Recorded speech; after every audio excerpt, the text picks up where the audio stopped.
Hi guys, it is Dom here from the WrestleSphere. Just had a wonderful opportunity to chat to Nathan Cruz, one of the best British professional wrestlers of the last 10, 15 plus years from East Yorkshire. Not only travelling around the world, talking about his WWE contract, his first ever Progress World Champion as well, but also the work he does in the Northeast in Grimsby with the Evo Pro Wrestling Academy, his plans for the future, and so much more. This is one of the first interviews we recorded for WrestleSphere, so I'm really proud of this one. Thank you so much for watching. Please do support Nathan Cruz in his journey in the future, and truly is one of the great standouts of British pro wrestling. Hopefully you enjoy this extensive interview about his journey, and thank you so much for watching. Cheers.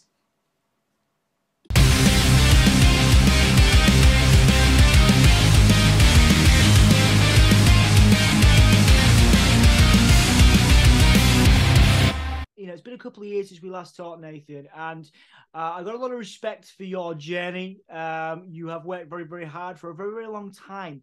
You are still actively wrestling. There was a time when I was kind of worried. I was like, "Oh, are you hanging up the boots?" I read a message. Yeah, I was ready to. Yeah, definitely. I think Yeah, around about the time we had that last conversation, like I was mentally done with her at that point. yeah.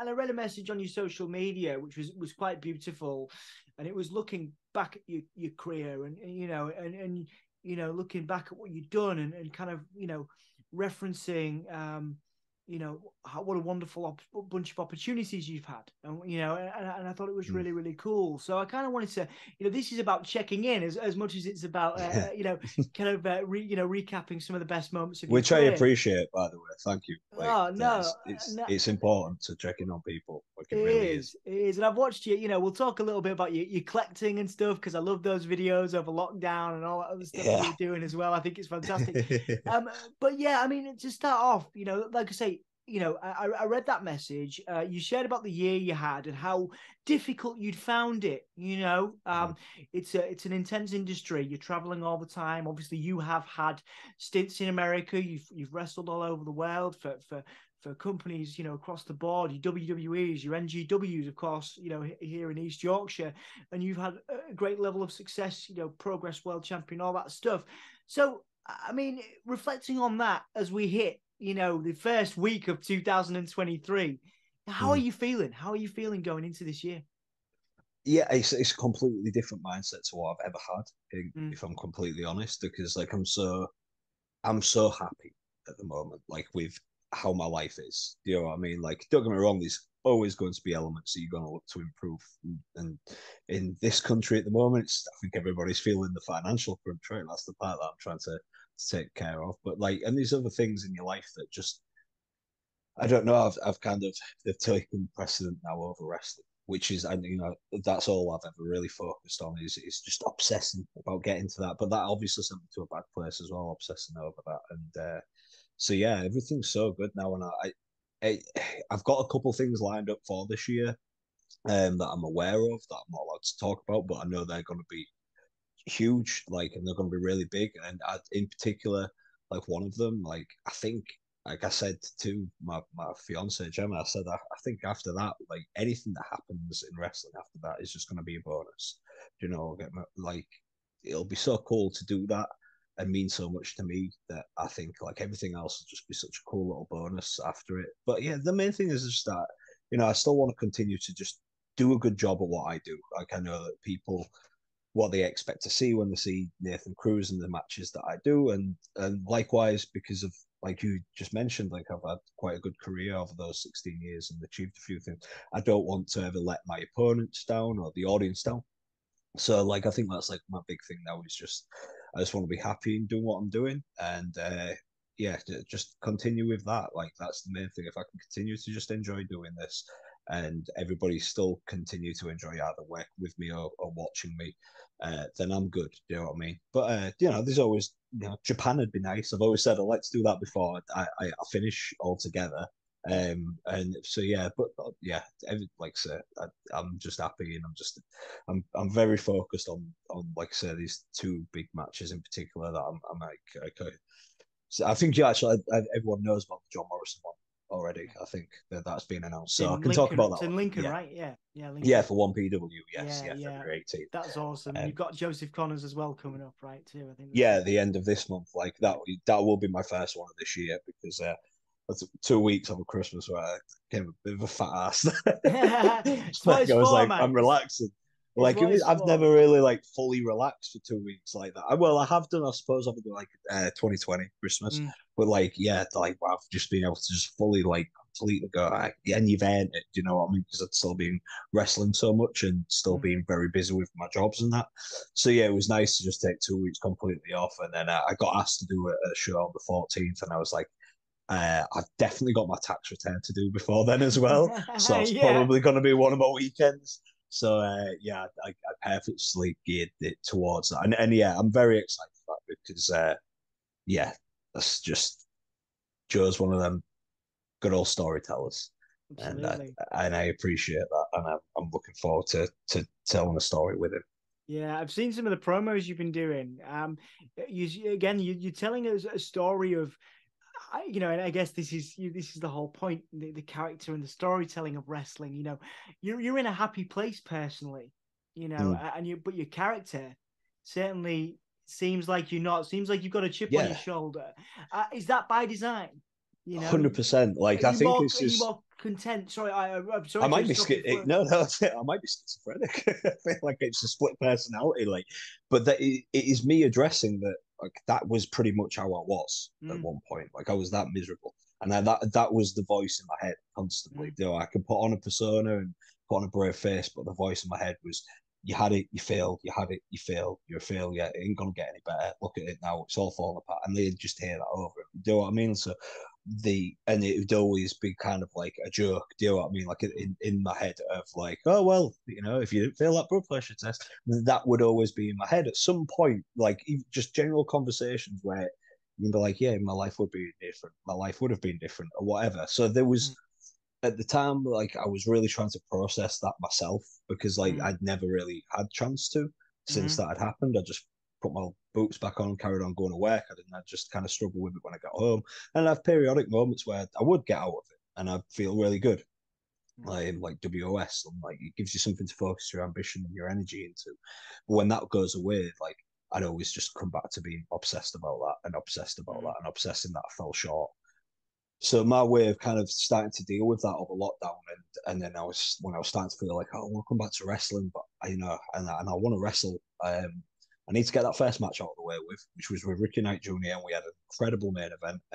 Absolutely loved that match. Like I love working with Ricky so much. He brings out the best in me, and but after that, like that was when I started to really feel like I need to change the character now. Like I can feel myself in the ring again, like being able to move, like I can, and things coming back to me like second nature. But I need to change. I can't just keep doing what I've been doing for like the last at that point like 6 years, pretty much since the WWE thing. So I was like, well, what if I target that negative energy that I have and actually put it into something like turn a negative into a positive here, mm, and mm, actually put this into a character change and you know, if wrestling history has taught us anything, I think that the best stuff comes from a real place, and this is very much a real place. Like yeah. it's something that, like I said in that Joseph Connors promo, like it's something I've had to live with, and I will always live with.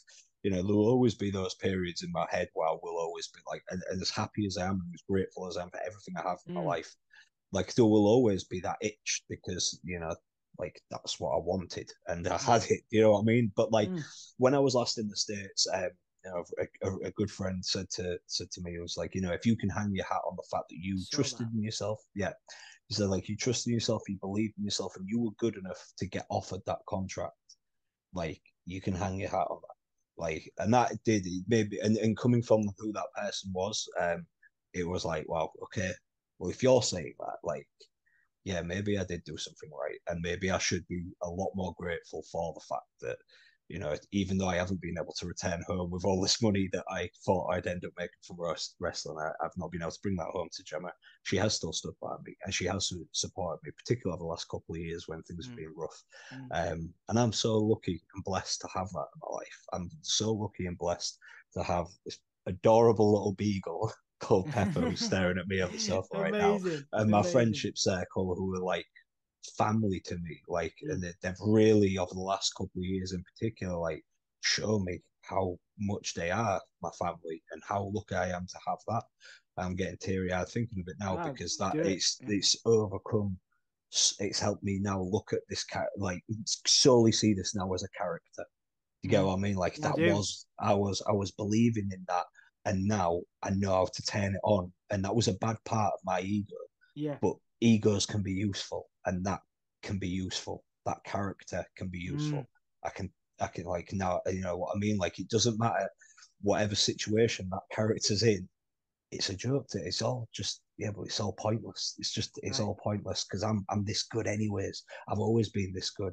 I don't Yeah. have to keep continuously proving myself. Like everything else is just a big joke to him now because I'm that good, and it Yeah. still didn't work out. So who knows what wrestling is? Right, that's the character's mindset, Mm. and it's great to be able to put that negative energy into something creative that I'm having a lot of fun with. Still kind of finding the character in some places, but it's been a lot of fun, and like I say, the promos that been able to do with it have been so much different to what I've done in the past, which has been good because it gives me again just a different creative outlet. You know, like Mm. if I had the second love, it'd be acting. Like I used to love performing when I was a teenager and did a bit of extra work and Yeah. went on to do it in college and a few amateur performances. I love that side of it. So like to be able to do something like that and even the editing things like to work with Andrew Dye, who's Pooch Media, who's a phenomenal editor, by the way. Like it's just so much fun. Do you know what I mean? Like It looks like fun. Yeah. yeah, it is like I love getting my teeth sunk into stuff like that. And so yeah, I'm just enjoying it, just really enjoying it. That's awesome, man. And I think that, that word happiness that we've talked a little bit about, obviously, you do have that separation now. You can channel that sort of that darkness that you got into that character, but you started this interview talking about that happiness and that post that you reference, that we've referenced, you talked about your happiness. So I'd like to ask you, what does happiness mean to you now at this point then? Because again, you've experienced so many highs and lows, but to actually get to a point where you are content might be the wrong word, I'm not sure, but Mm. where it feels to me like you're content. That's been quite a journey to get there because you weren't there when I last spoke to you. Yeah, And no. it feels like to me I'm looking at a person that's more content, if not entirely content. Yeah. I'm definitely more. I wouldn't say entirely. I'll be entirely when I have financial freedom. Yeah, You know what I mean? Like that to me is then I'm free to just not be bothered. yeah, Left, yeah. you know what I mean? Left alone with everything and everyone that I love dearly, and just enjoy this incredible like life that we actually this planet that we get to experience. And but like yeah, for me it's when I have those pockets of like being able to just escape everything and just remind myself that it was a minute chance of me even being on this planet and look at all the beauty that's around me that I get to enjoy. And I know that sounds really like Not at all. hippie, but it's a part of me that's I've really found, and it helps you bring so much inner peace and so much beauty because you see how truly perfect things can be. Do you know what I mean? And when it's just me and Pepper at 6:30 in the morning, 7 in the morning, walking on the field, and I can see the sun starting to rise. And it's, honestly, that is those moments where I'm just like, yeah, like you're lucky that you get this. Because some people don't even get that. Do you know what I It's mean? Like true. some people are stuck in a job already at that point, and Mm. that must be tough. I've been in that place when I was like I had to deliver for DPD at one point at the start of last year, and that was me at that point. And so now like I've had to experience how horrible that is. I appreciate like when my alarm goes off at 6:30 to go walk our dog. I'm like, that's cool. It's not getting me up at 5 to go deliver parcels. Like, get to go walk my dog and get my morning card. It's good for me. It's good for her. And I just, to me, it's just finding that good balance, like work Mm. life balance. I think overall would be what I've found to be the key to it.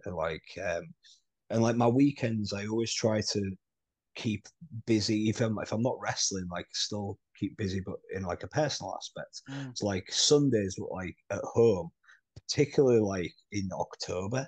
Yeah. and like my favorite days of the week. Like, if someone wants to book me, awesome, cool. I'll still be happy because I'll be doing this thing that I love.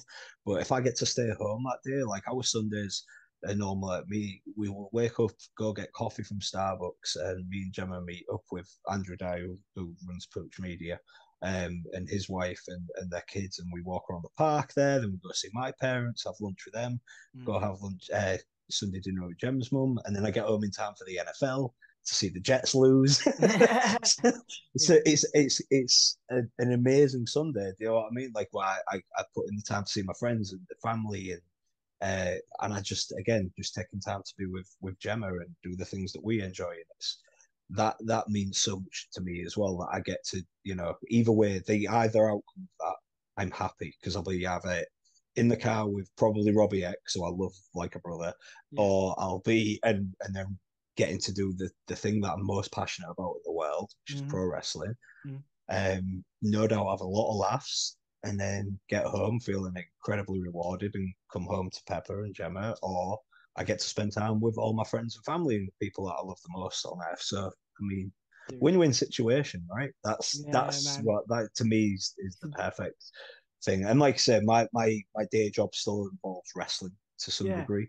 So there's that, and I find a great deal in giving something back, like seeing becoming the coach at the Evo Academy. That's helped me mentally so much, and particularly in 21. Like Mm. that was the thing that really did keep me going. And I love that place. I'm so proud of all the students from there. There's a lad called Vusic out of there that I just think everybody needs to see. Like Yeah. I remember saying this in 2019 about Lucas Steele, and then Yes. before he decided to leave wrestling, I mean, look what he accomplished in those 2 years Mm. before. We're talking all Japan. Like this lad's got that potential as well. He's star Mm. material. So please check him out. But yeah, and seeing his progression and seeing R&R as a tag team, like they're making waves on the scene now, and I'm so proud of them. And it's just awesome to see and create so many. Like I created we had a title tournament and we awarded our first Evo champion. And just to create that moment. Well, I'd say create it. I booked it. Those guys created it. They went in there and created it. Do you know what I mean?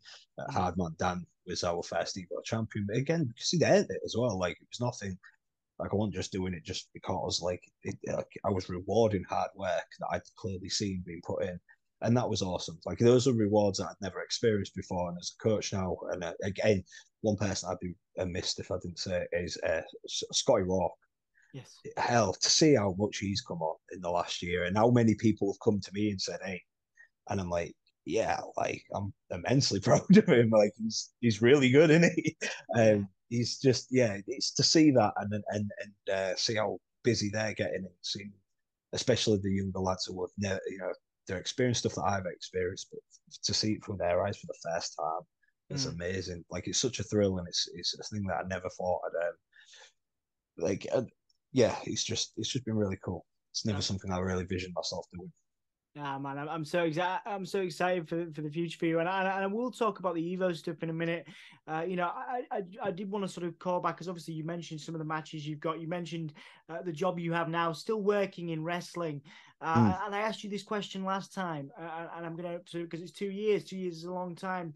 Your definitions are going to change. Doing what you've done. Progress World Champion, the WWE stuff. Building lifelong friendships around the world. With some of those people you just mentioned.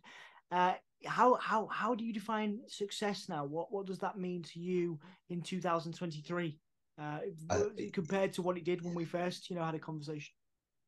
yeah, I think now it's a tough one for me to answer because truthfully, I'm not too sure Okay. what the answer is because I'm happy now, as I Yeah. mentioned. Like I'm very, very happy, but I wouldn't say I'm not the success that I would see myself becoming or Okay. seeing myself becoming. Or the potential, I was even thinking I'd applied that potential just because I've had so many people see that within me as well Mm. and say that about me that they believe like I'm gonna do good things at some point in some field or another, that I feel like I'd also be letting people down if they're like, but I don't know why. But that could be me having too high expectations for myself. Mm.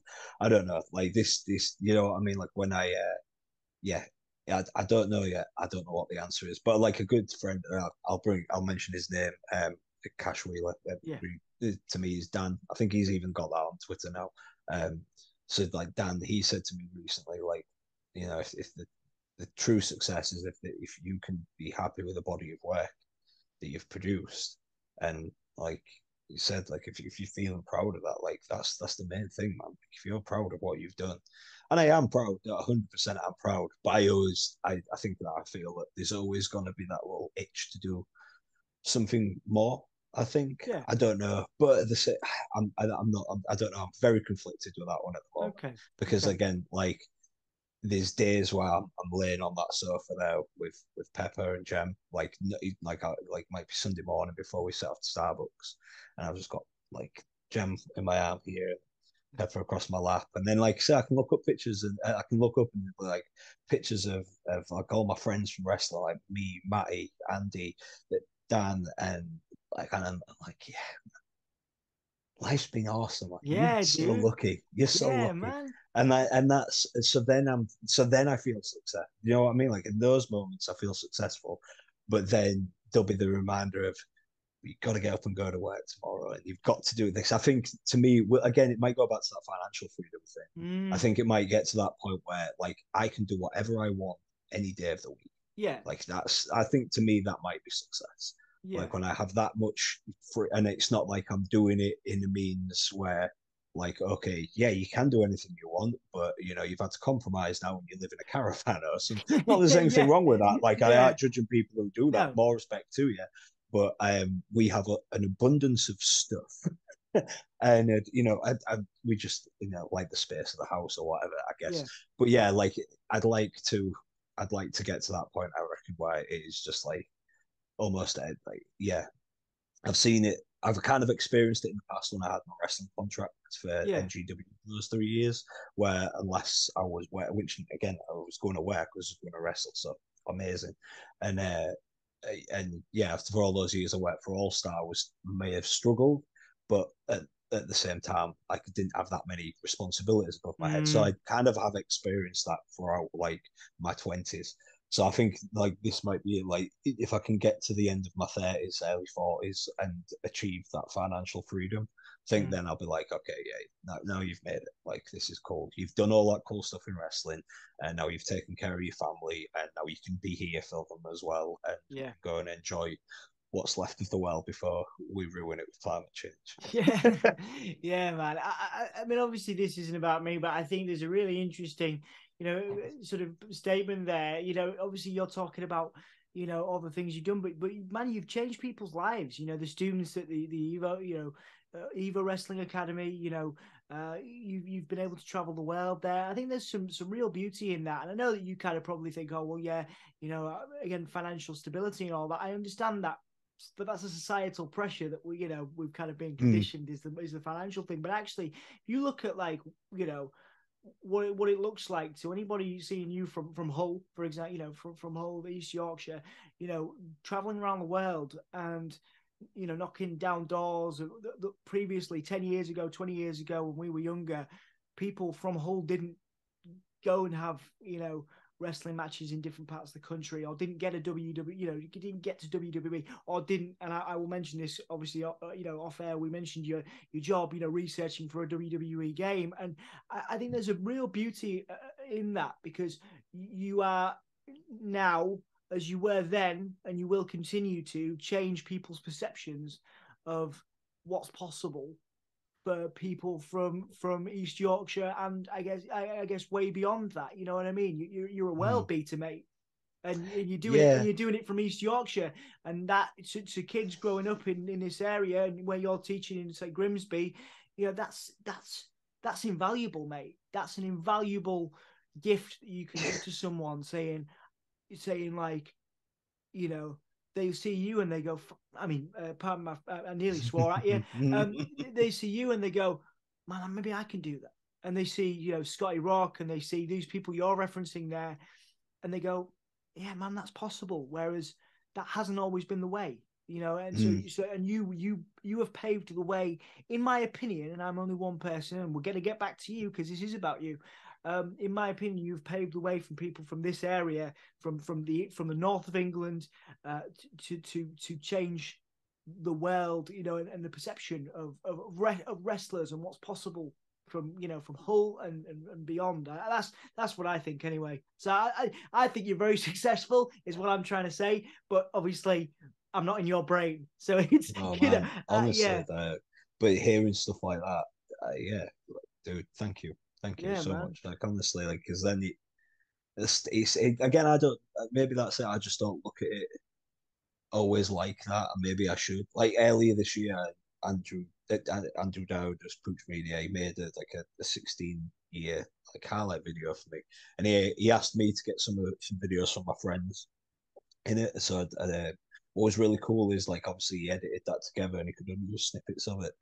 But like I've got all those videos from the boys that sent me, and again like that was something that really made me go, wow, yeah, like that's cool. Like you've affected a couple, because again, there's some of those like Scott Great Bell, who's a referee now, gets to go all over the place, and I just think like, yeah, cool, like helped him like get his way in, and like again, R&R, it's yeah, like those things I do look at now and I go, yeah, I have impacted people's lives in Mm. some way, and for you to say that though is like I've never looked at it from that point of view. Do you know what I mean? That like people from an outside might just look at that as like, oh my god, like even if they didn't want to pursue wrestling or want to do something else, like the same way I would have looked up to set. Like I think we had like there's a couple actors that might have made it out of Napa, and I would have been like, oh yeah, they got to do like I forget her name now, but she was in Bad Girls, Yeah, yeah. and she came from Napa, and it's like, oh yeah, cool. So maybe you can actually become something. You know what I mean? Like saying that, like, because everybody has a different definition of what becoming something is.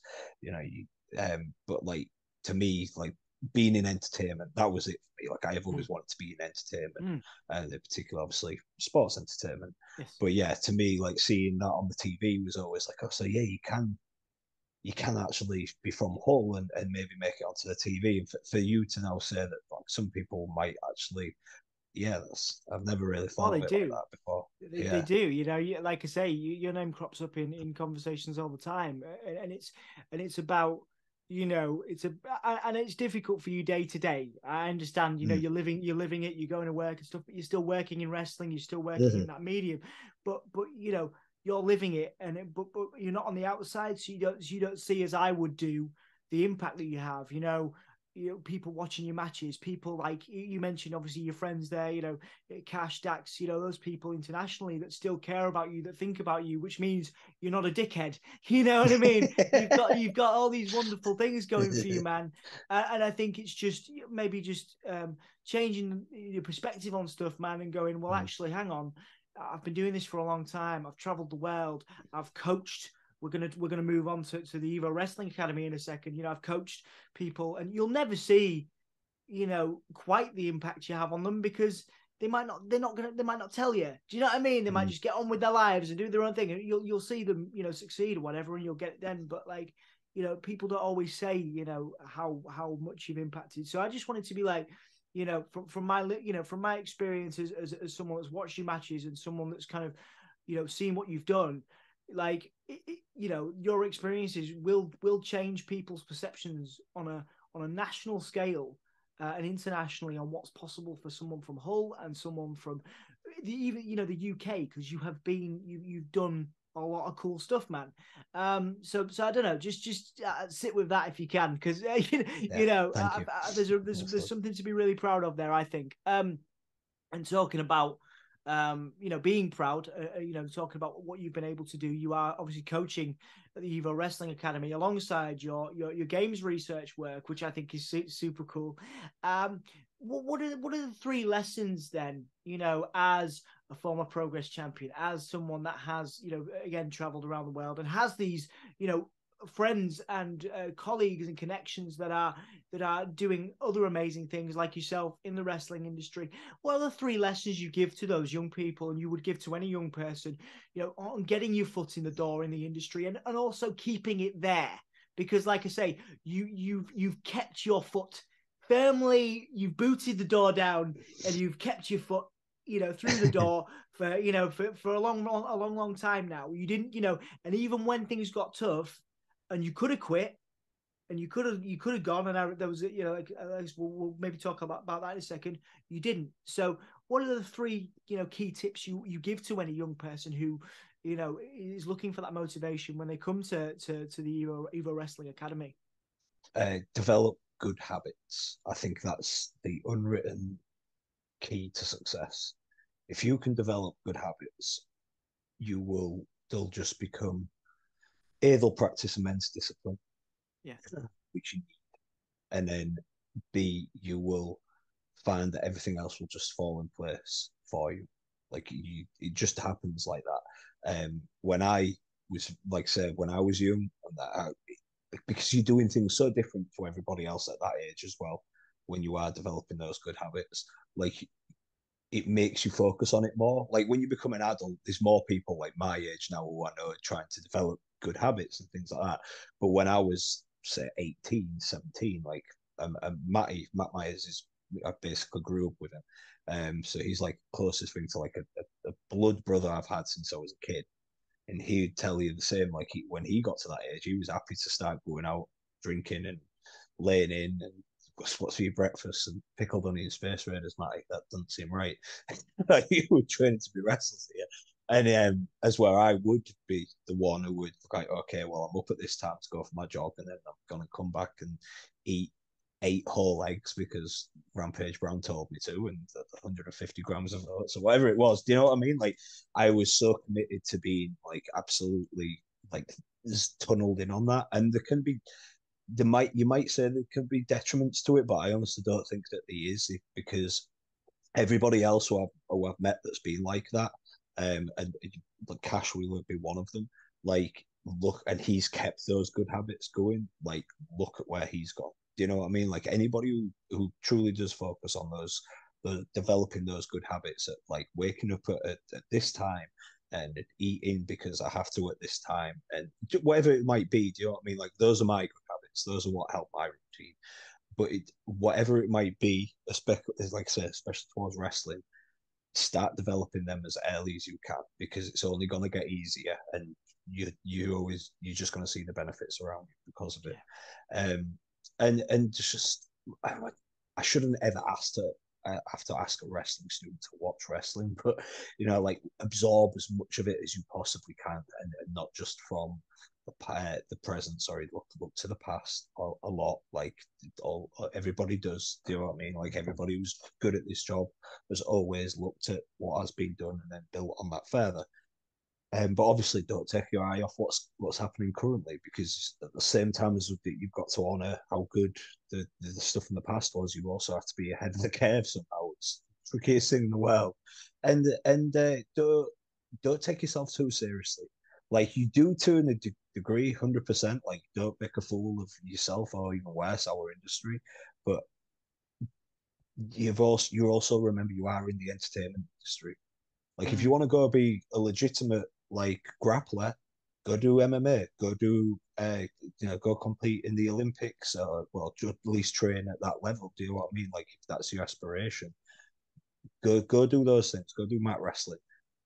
What we do is sports entertainment. We are going to entertain people and give people an experience and a show, and that's what we're looking to build, and that's what we're looking to do, is tell our stories for our athleticism and our characters, and I really do emphasize that on people, because I think it's so much in the rise of strong style did that start to get lost, that people were so adamant about trying to put on this persona of this tough fighter. It's like, yeah, but it's the variety show. Do you know what I mean? Like, let people see that in this match. Yeah, fine. But then, that's why it's just, I could go on to a complete tangent about that. But the main thing is overall is that, like, we are in the entertainment industry.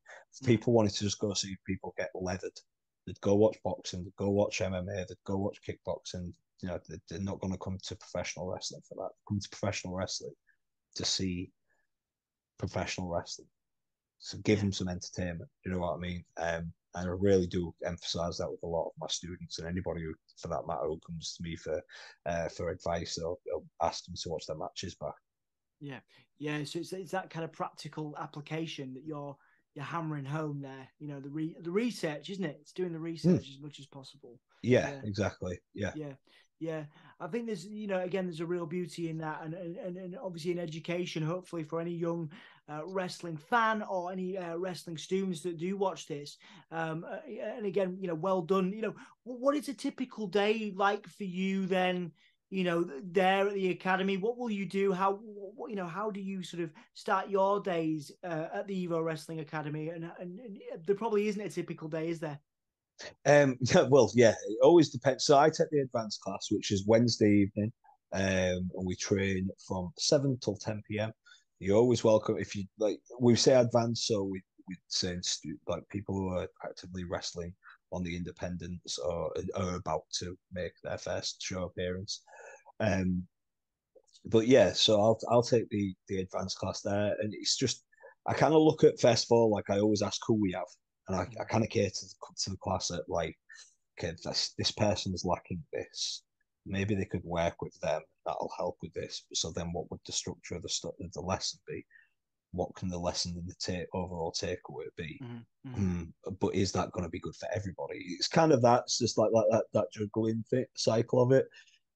But yeah, then once I've figured that part of it out, we meet up, we head over, and that's good. I just like time with the students in the car, like they're a lot of them, my friends. And we get there, and it's conditioning for the first like half hour, just calisthenics for the first like half hour, get the blood going, get everybody, and understanding the importance of that as well. Like I think that gets so overlooked, that you don't have to like you are in an athletic, it's an athletic performance. You have to be athletes, Mm-hmm. like, and also if I'm, yeah, yeah, it's a show, but I don't want to have my intelligence insulted either. Do you know what I mean? Like, Mm-hmm. I wouldn't go to watch a superhero movie and expect Thor to fly in at £100.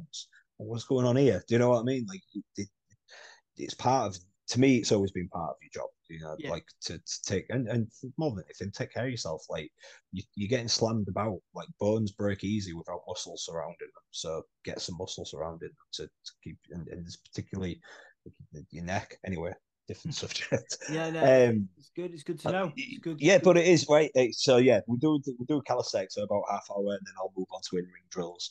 And again, I try to keep them as bump free as possible. Like there might be the odd one bump, but to me, like I want you to hold off on like you know take plenty of bumps when you get into shows. Like let's try and just.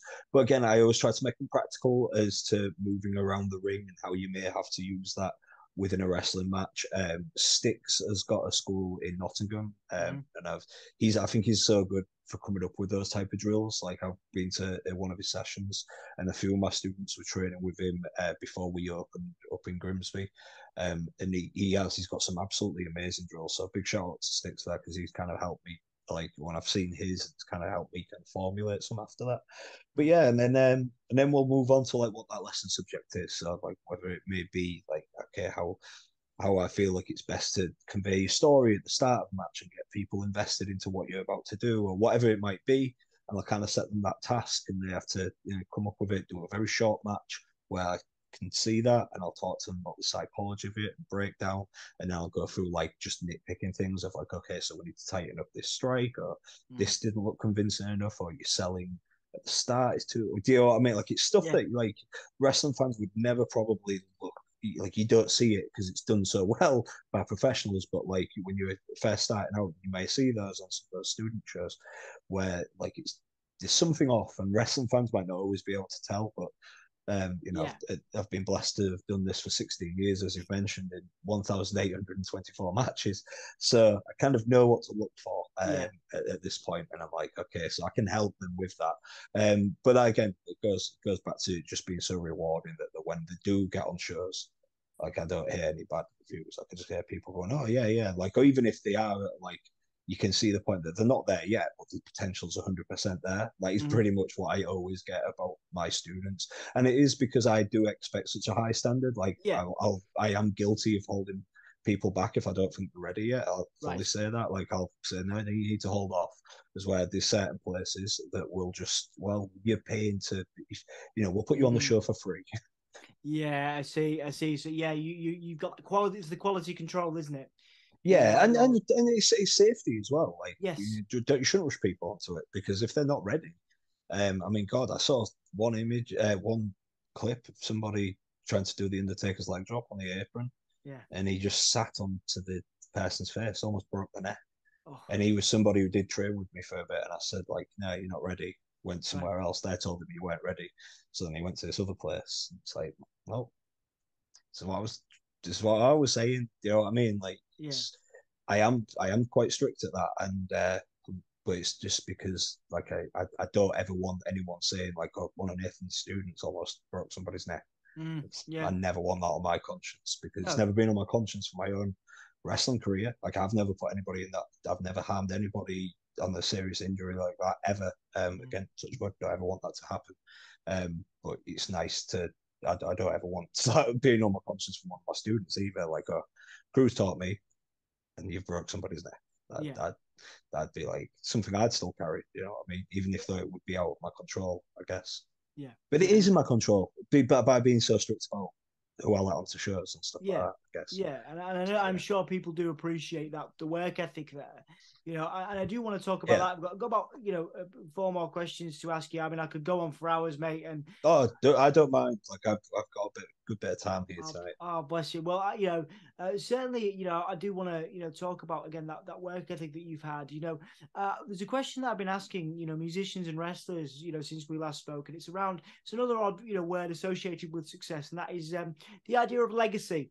Now, it's again, I've it might, hopefully it doesn't sound like lip service. I genuinely mean the things I've said to you and the compliments I've said. I think genuinely, I do see your impact as a fan of wrestling, and I see obviously the network that we have. People do value your work, but what will you look at as your legacy? What will I could say again, world championships. I could say traveling here. I could say getting matches with WWE, and also having the work you do now is a dream job.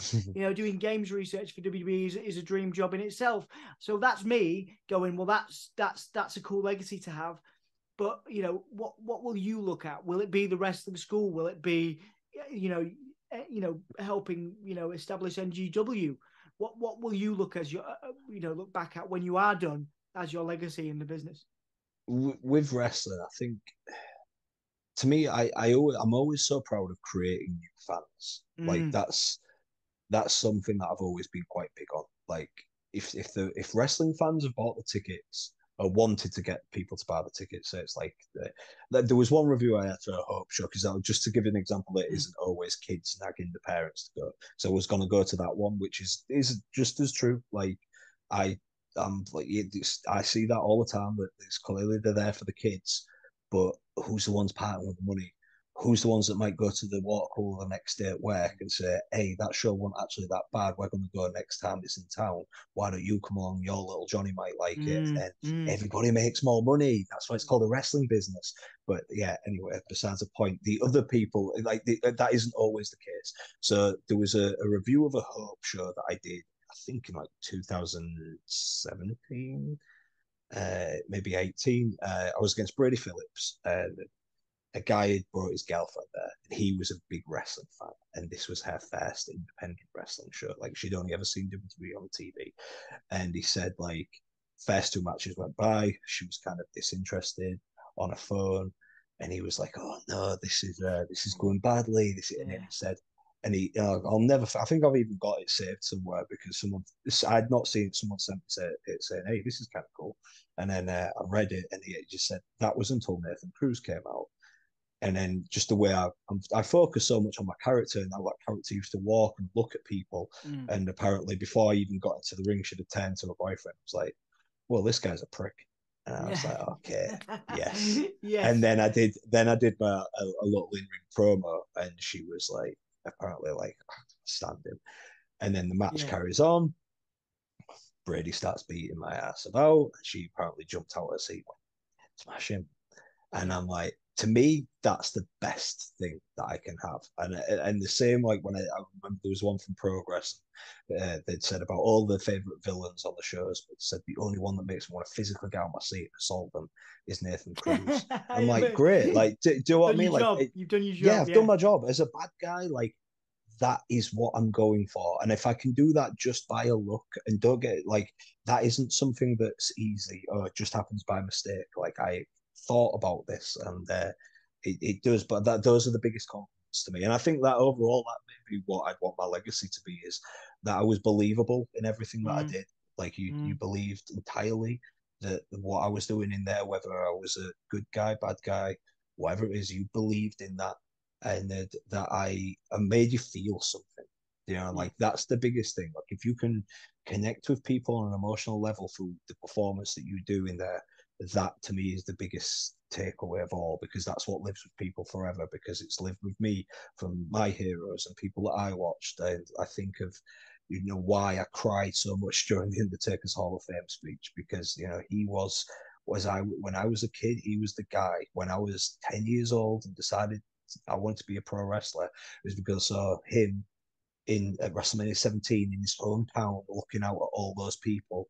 And he was like, this is my yard. And I was like, holy shit, like I can't just be a fan of this. Like, I've got to do that.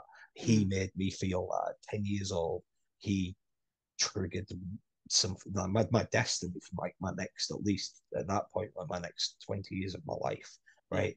For Yeah. someone to have that much impact. And that I think that's why that got me so much when you just said that, is for Yeah, you man. to say that I've impacted people's lives, is because that's always what I've wanted to do. Is Yeah, because man. that's what Undertaker made me he impacted my life at 10 years old to go and do this. Yeah. And I even though I haven't done anywhere near the things that Mark Calloway achieved in his career, I've had my own little journey and my own cool memories and my own cool stories. And if there's one thing I get to, like at 32 now, I can at least go back and go, hey, my 20s was boss, mate. Like they Yeah, were well yeah, good. yeah, Do you know yeah, what I man. mean? Like I got to Yeah. do all this cool stuff and travel the world and get paid to do so. And like you said, like it always blows my mind that like one of my best friends is well, two of them, like John Schuyler's another one. Like Mm, God, them two this past year, I don't think I could have got through life without. Like they've been absolute rock solid friends, like above and beyond. Love them so much. And they're from America. One had that if he want pro wrestling. yeah. Another one is Sean Custom, and he's from Australia, and we speak weekly. And he's literally just sent me a link to a podcast, in fact, just before this interview. Um, and he's somebody who I love dearly. Like I genuinely get excited to talk to. He's Joel to me, and and he's from Australia. Like wrestling brought me that. Like that's so cool. And Mm, most of the people I like, what bonded me and Matty at 7 years old was pro wrestling.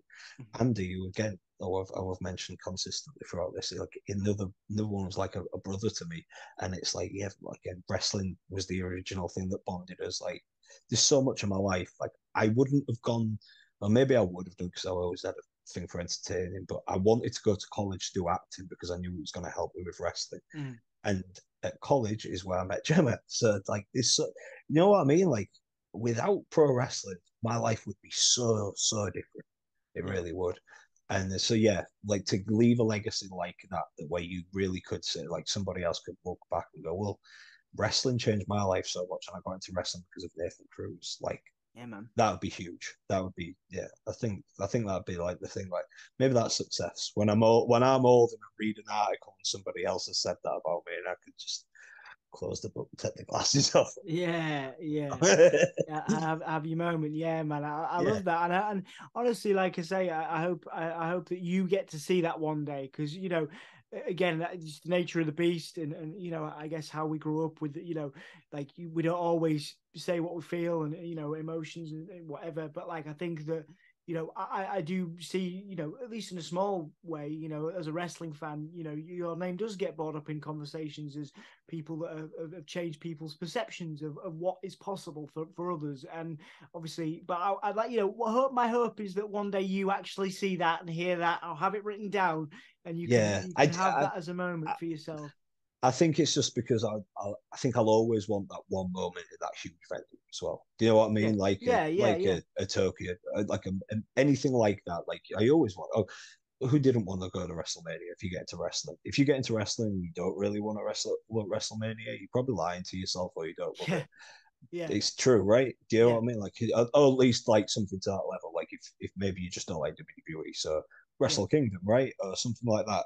yeah, Everybody wants to get to that big stage. Like that yeah. is true, and I think maybe that's like the big thing. Like, yeah, it. I don't, but again, I don't know because I'm so happy now. So Good, man, I don't know. good, I don't want to change. good. I do want to. I do want to. Don't want to change anything.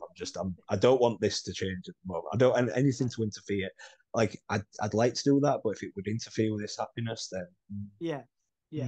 don't know. Well, you mentioned there's big things coming, and we'll do the plug-in bit in a minute. But I do want to squeeze three more in because Yeah, there's yeah, sure. one thing that we noticed.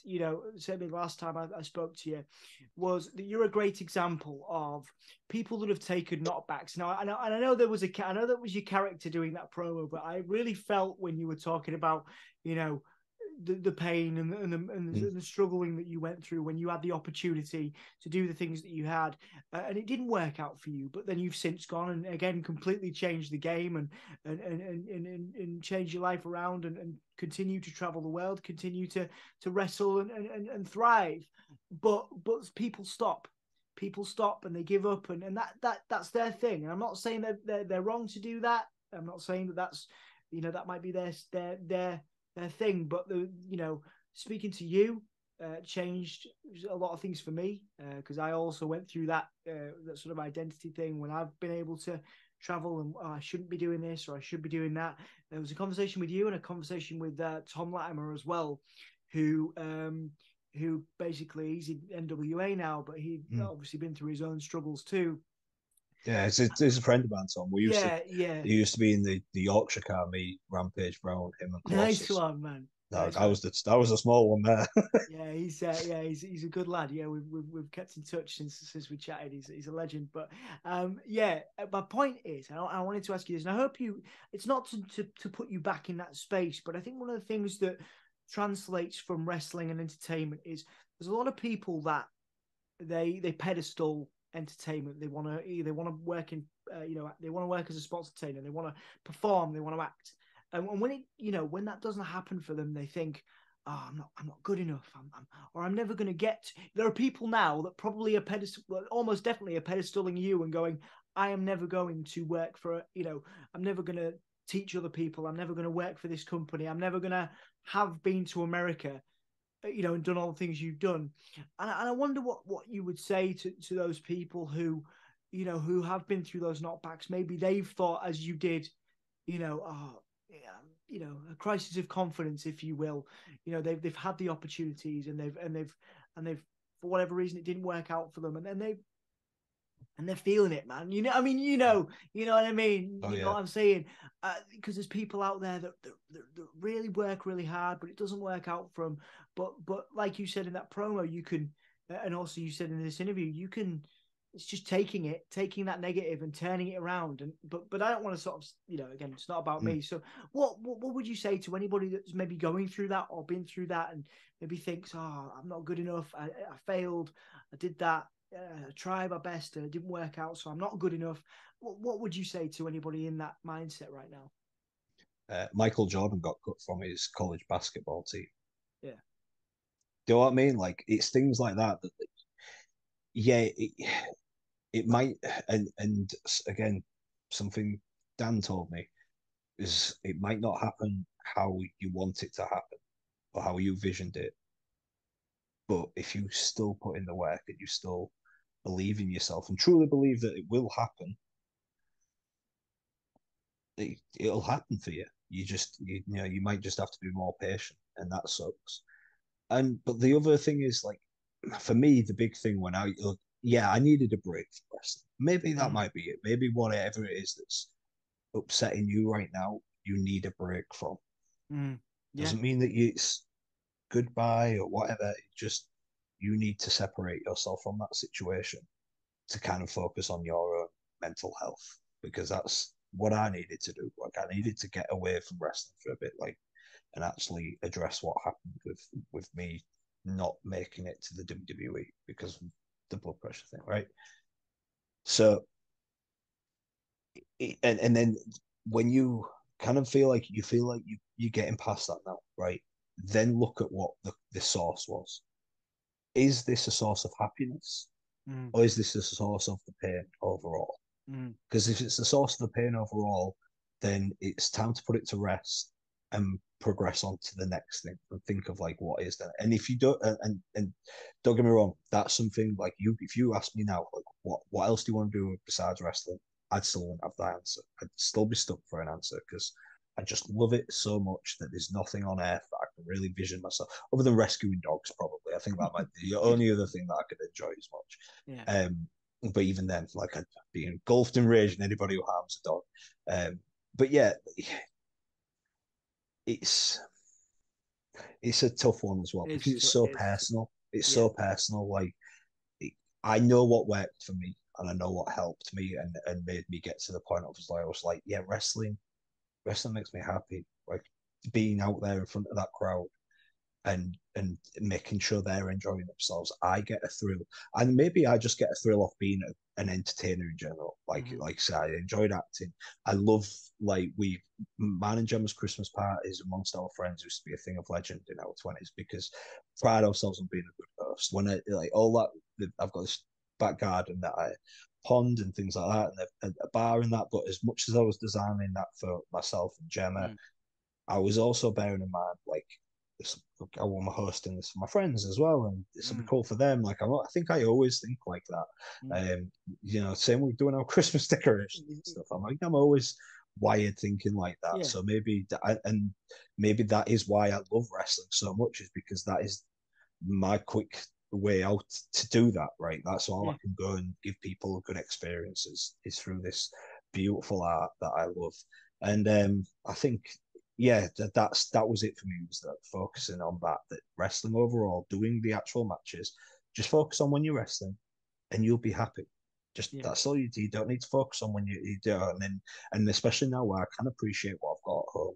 Like yeah, I'm in such a good mental place now that I look at every other aspect of my life and go, wow, like I've got so much now. Like wrestling's this thing that contributes to it, but I've mm, also got all this around me that's incredible, man. Like yeah, yeah, so let's just enjoy it. Let's just enjoy it. And no good ever comes from dwelling. It doesn't.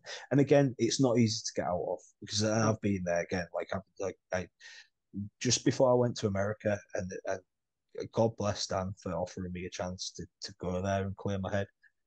I, I was just done, like mentally done. Like I was hearing like a song had come on, and I just burst into tears and yeah, would be I was so depressed. I was beyond depressed. It was just killing me inside, and it is horrible when you feel like that. It really is. It's the worst feeling, and especially when you feel like there's no escape.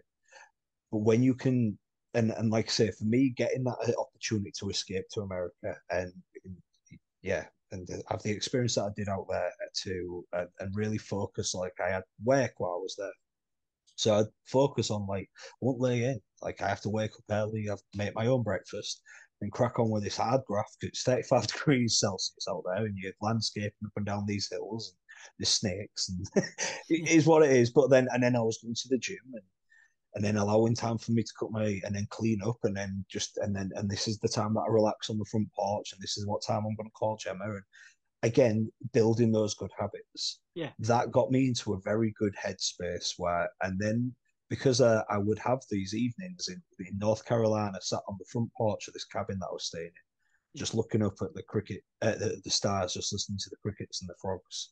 And I was like, Jesus Christ, what a beautiful world. yeah. And Okay. like, there was one day, like, Dan took me up to the summit of one of the mountains in North Carolina.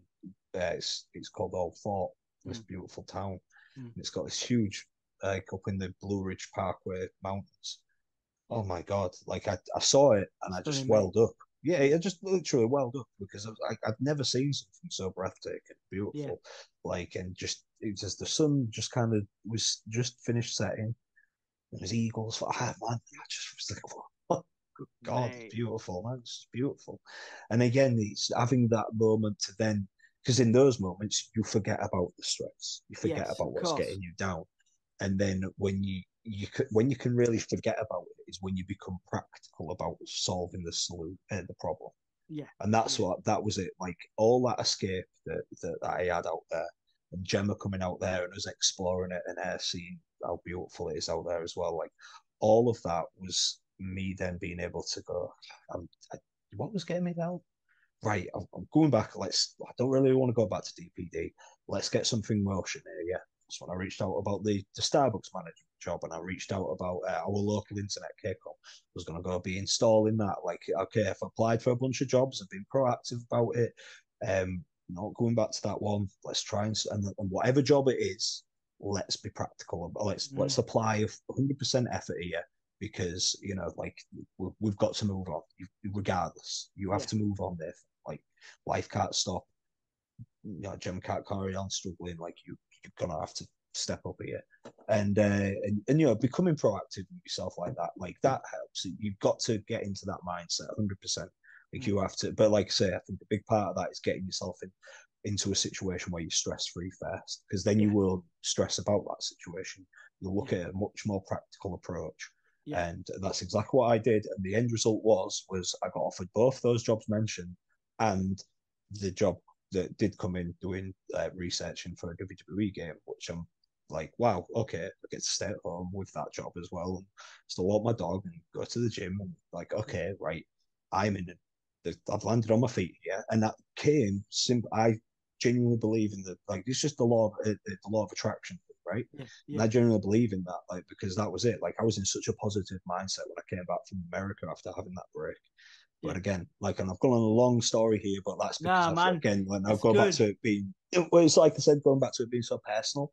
Yeah, Like yeah, that's how it helped me. But if I was to like break those little things down, like it was first of all, took that break from wrestling, needed that, yeah, started to really explore my own head yeah, because there was some issues there that needed solving.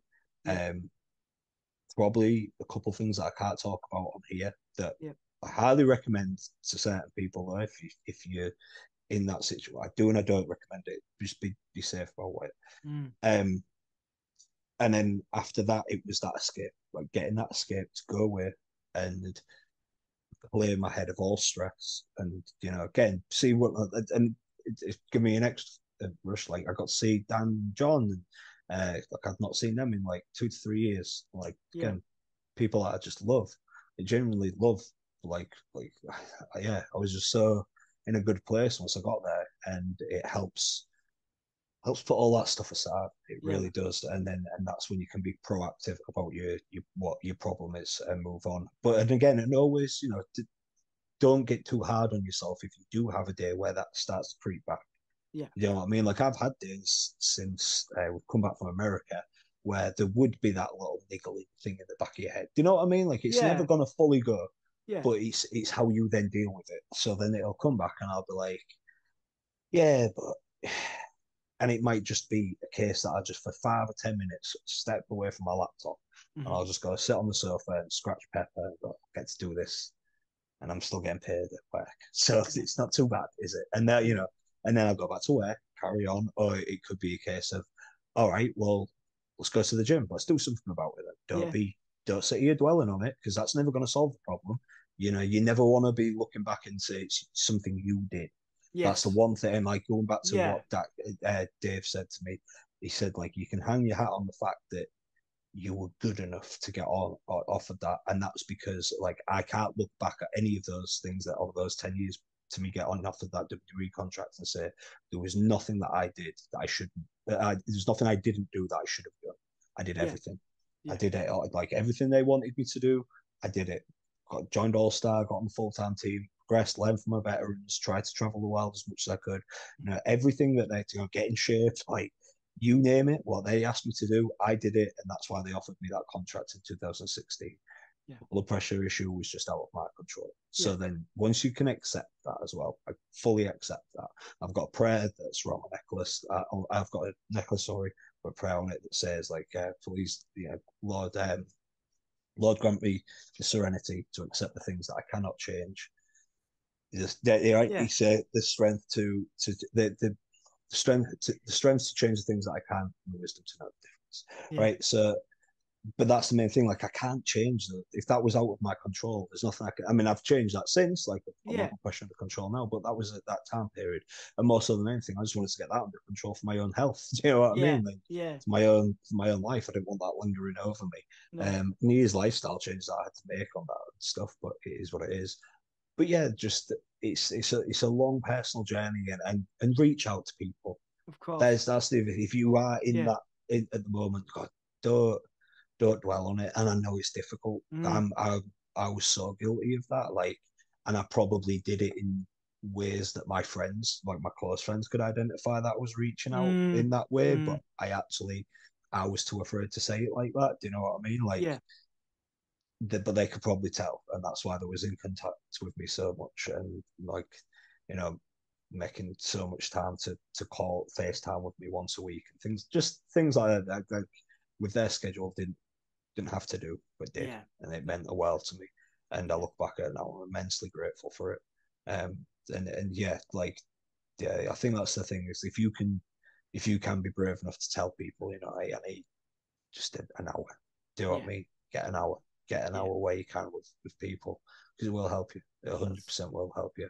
that's awesome, man. It's a beautiful thing that you've cultivated those friendships that we've talked about as well.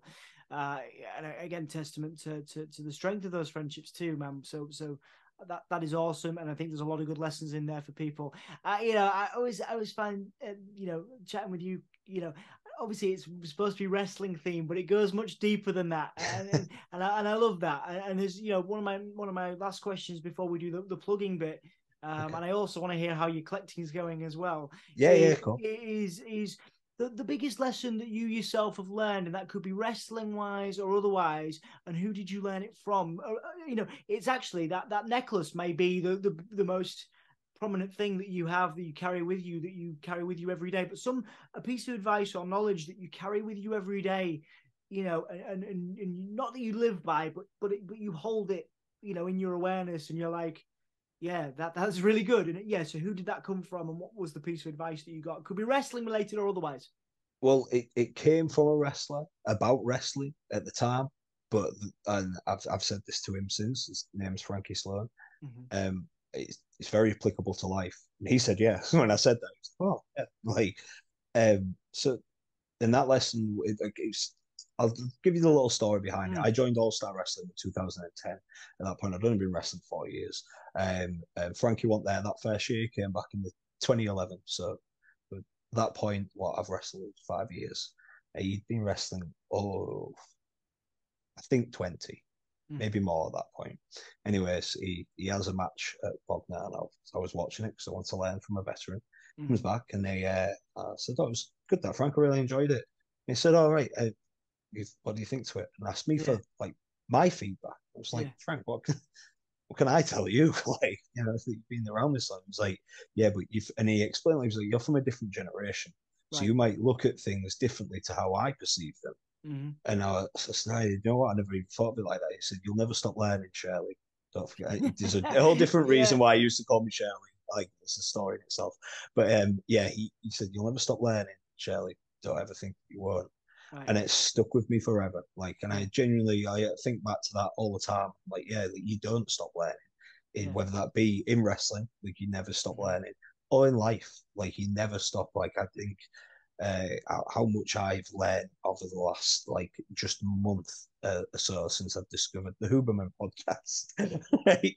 And how much that's benefited my life. And I'm like, yeah, that's educated me a lot. Yeah, You know what I mean? Like, and just like, you will never stop learning, whether it be about yourself or about the world or about the universe, or about other people, or about the thing that you love and the thing that you're passionate about, or the thing that you apply your creative efforts to, or your work efforts to, or even your work. Like, you will always, always, always be learning, because that's within the nature of things. mm, Like, we mm, always just everything is always, you're always picking up new information, and you're mm, always growing. So don't ever think that you're above that. mm. You never are. And if you think that you are, start looking around you Yeah, and being yeah, more aware of the world around you, and looking at the things that you, oh, well, do I actually know anything about that? Like, Yeah. and then this could just literally be two blokes arguing at the pub or two girls arguing over, a pair of shoes that was, I know that sounds so generic, I doesn't mean, it? That's terrible. But you know what I mean? Like, you know what I mean? Like two people arguing over absolute, it could be anything. Could yeah, like, do yeah, you know, but do you actually know like where your point of argument's coming from? Or yeah. are you just saying it just because? I don't know. Like it's just, it just, yeah, it changes my entire aspect on everything. Like when if I don't want to argue with people that I feel like, is this, say if it was a difference between my friend and I Mm, on a political opinion, like say I'm not, I despise the Tory government, mm-hmm, but I've got Tory friends. I don't care. mm-hmm, Like I don't, because I've still had despite their political views, unless they're truly harmful and evil, mm, which they're not that type. Do you know what I mean? Like they are just, yeah, I vote Conservative because I've got this business and this is why. mm, Like, okay, I can see why you've done that. I don't mm. like that political view, but at the same time, you're a good human being, like, because I've seen you be a good human being. And every interaction I've had with you has been a positive one. And I'm a better person for knowing you. So I don't really care. Like, do you get what I mean? Like, I think Yeah, that's I like do. the overall thing of like, and learning to not care about those things is a big thing. Like, Yeah, that's a learning experience in itself. Like, there was a time I would be so passionate about that stuff. mm. And why? Like, again, is it in your control, Nathan?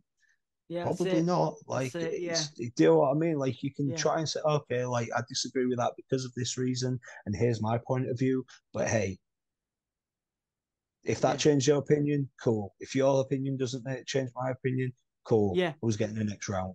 Let's carry on. That's it. It Yeah, doesn't need to burn any bridges, and if that's like such a huge message that I think the world needs to hear right now, because everybody's so quick to attack each other and be aggressive and violent to each other in coming from a pro wrestler, but they are and words can be far more damaging. Do you know what I yeah, mean in yeah, that situation?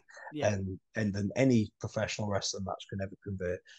Just be mindful of that and just think like, is it really going to affect my day to day yeah, tomorrow, or am I just going to make myself even more of an island because I'm going to hold a grudge against somebody yeah, that could still probably in some way benefit your life. Do yeah, you know what I mean? Like yeah. again, unless they are overtly evil, they Mm. are those type of people. Yeah, then by all means, I'm never gonna, somebody who works in, and if this might be, yeah, it's not controversial. It's somebody who might work in a animal testing lab. I never want to associate with in my life. Stay Mm-hmm, away from mm-hmm, me. Do you know what I mm-hmm, mean? Like mm-hmm. because like I own a beagle and I know Mm. intelligent and I know precious and yeah, I don't want to associate with those Yeah, people. You are evil to me.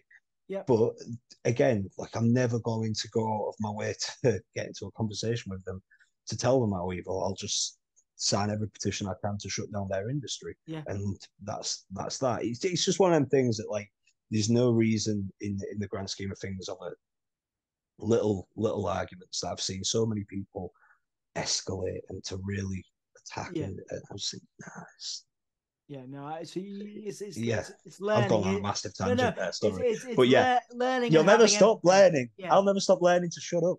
yeah, no, no, it's great. You're learning and having empathy for others, and I think that really comes across again. Very useful for Yeah, anybody watching this beyond wrestling, not just in wrestling. yeah, 100%.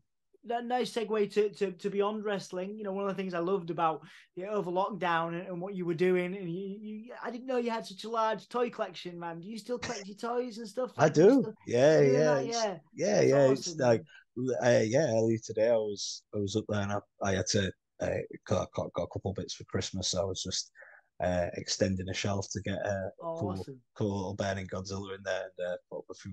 Yeah, but yeah, I still love it. We don't do the toy channels Yeah, just because Andy's he's about to have a baby, so he's yeah, very very busy and we just ran out of things because I liked the episodes to be so like I wanted to give you like the history on that yeah. toy I loved product them. as well, Yeah, like the brand and stuff. And obviously, I kind of went through my collection, like I'd done them, so it's mm, like I really can't give you the history of anything else now. And then we're doing other ones, Christmas specials and Halloweens and that, which was cool and fun to do. But yeah, like but they're still there for people to go and enjoy and see them. But yeah, I still toy collect. I've parted ways with some of the stuff. Or like switch and swaps and replaced like just some of it. Like I started to look at and go, do I actually have a personal attachment to this, or Yeah. am I just doing it because I want to just collect them all, got to Yeah. catch them all, or whatever? Yeah. Do you know Yeah. what I Yeah. mean?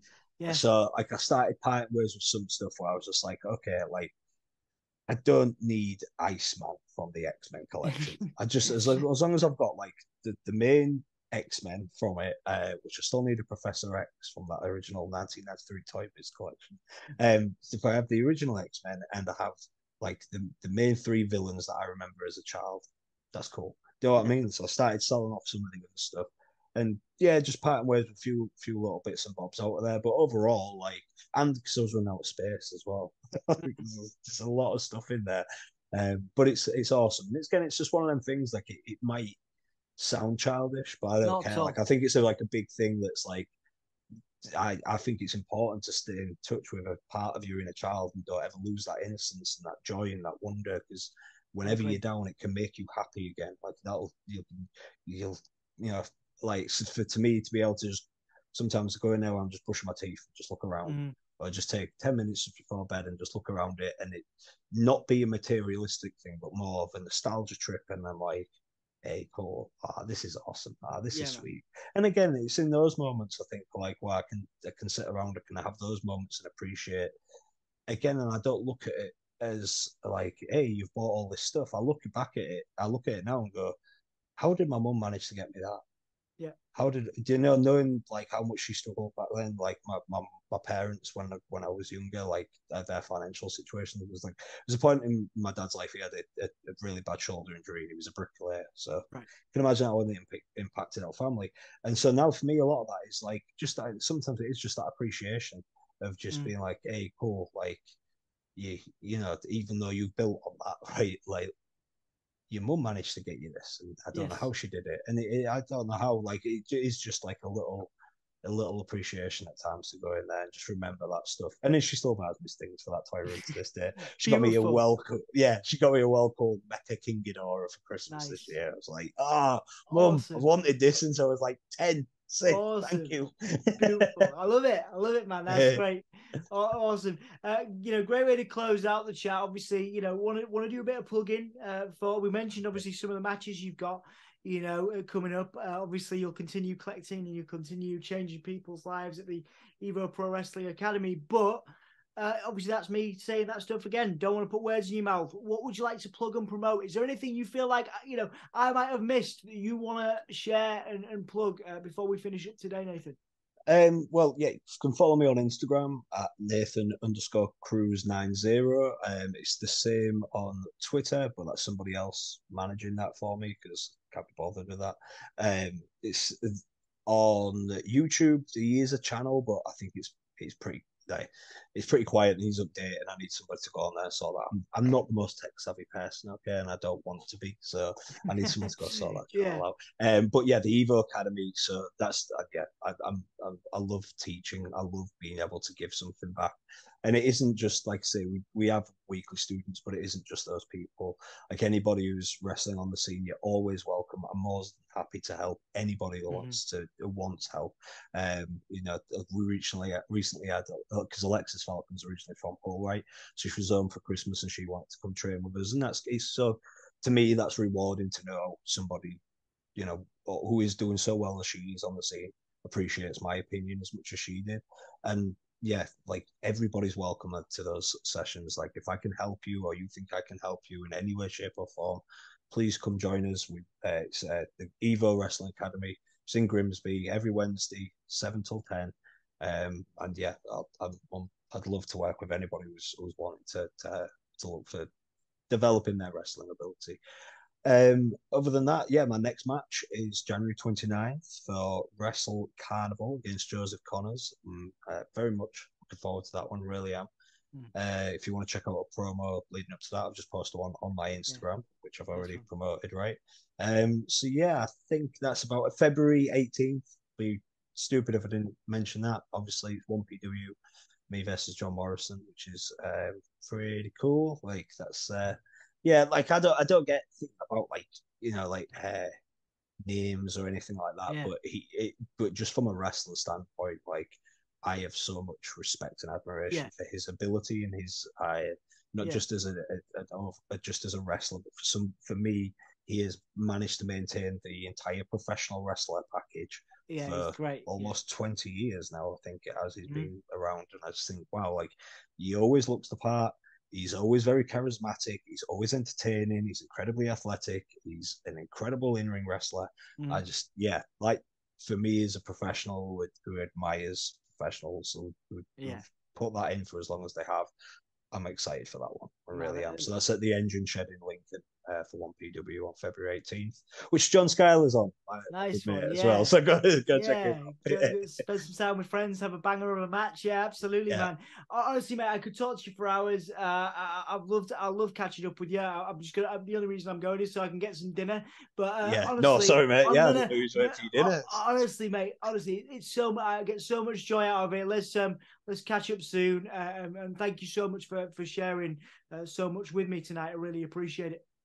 Dom, honestly, it's been wonderful. I've really enjoyed it. That's flown by. It really has. Yeah, I know.